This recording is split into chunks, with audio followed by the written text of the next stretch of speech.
এই গ্রামটা খুব সাধারণ একটা গ্রাম।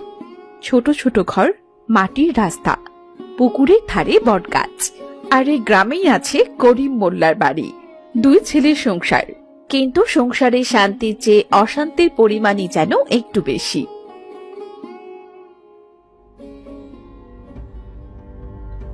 ঘরের সব কাজ ঠিক মতো করো।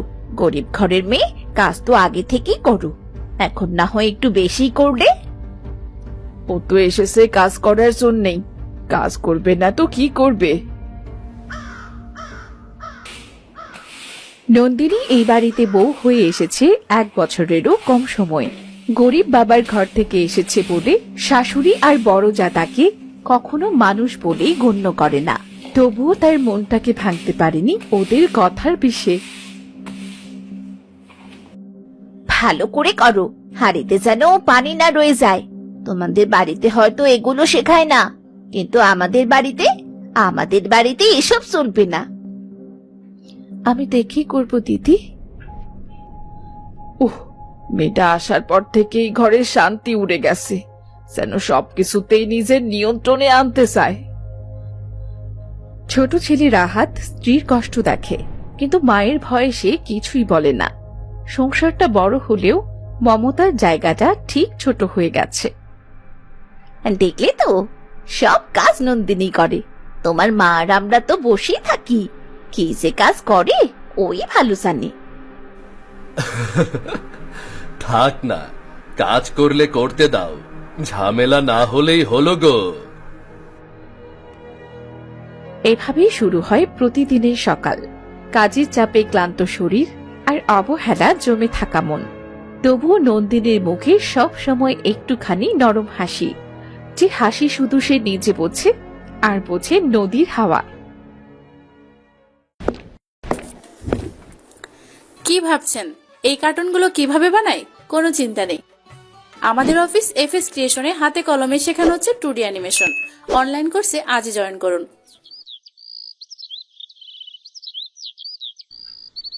আরে আরে আরে, এত শাক কম দিলি কেন হাড়িতে? হ্যাঁ, আমাদের তো দুবেলা পেট ভরে খাওয়া লাগে, তোদের বাড়িতে তো অল্পতেই চলে যায়। শাকটা বেশি ছিল না দিদি, তাই ভাবলাম ডালটা একটু পাতলা করে দিই, তাহলেই সবার হবে। ওরে বাবা, কেমন বুদ্ধি দেখো! গরিবের সংসার বলে বুঝি কমটাকে ভাগ করে সবার মাঝে বিলানোর অভ্যেস আছে তোমার? তা ভালো, কিন্তু আমাদের ঘরে অল্পে চলে না, মান সম্মান আছে তো। আমাদের বাড়িতে এমন রান্না কখনো হতো না মা, সবসময় মাছ মাংস তো থাকবেই, কিন্তু ছোট বউ আসার পর থেকে খাবার যেন কেমন হয়ে গেছে। ওকে আর দোষ দেবে কেন? ওর বাপ তো ওকে কিছুই দিতে পারেনি বিয়েতে, 1 হাঁড়ি 2 থালা নিয়ে এসেছে, এখন আবার আমাদের ঘরে চাল ডাল নিয়ে ভাব দেখাচ্ছে। আমি তো চেষ্টা করি সবাই যেন ভালো খায়, আমি কিছু নিজের জন্য রাখি না মা। ও দেখো, মুখে কথা ফুটেছে। শোনো, লোক দেখানো মায়া দেখানোর কোনো দরকার নেই। গরিব সংসারের মেয়েরা এমনই হয়, সামনে ভদ্রতা, পেছনে চোখ রাখে সবকিছুতে।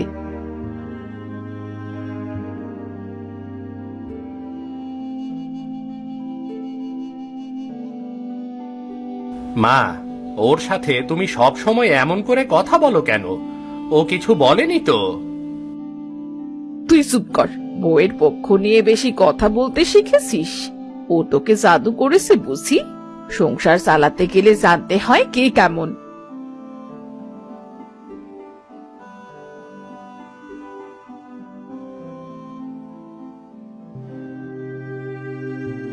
আমি তো চেয়েছিলাম একটু শান্তিতে সংসার করতে, মা বলে কষ্টকর, সংসার আপন হয়ে যাবে, কিন্তু এখানে তো আমি শুধু দাসী হয়েই রইলাম। আমার হাসি কারো চোখেই পড়ে না, আমি থাকি বা না থাকি তাতে কারোরই কিছুই যায় আসে না। ওরা আমাকে ঘৃণা করে। গরিব হওয়া কি দোষের?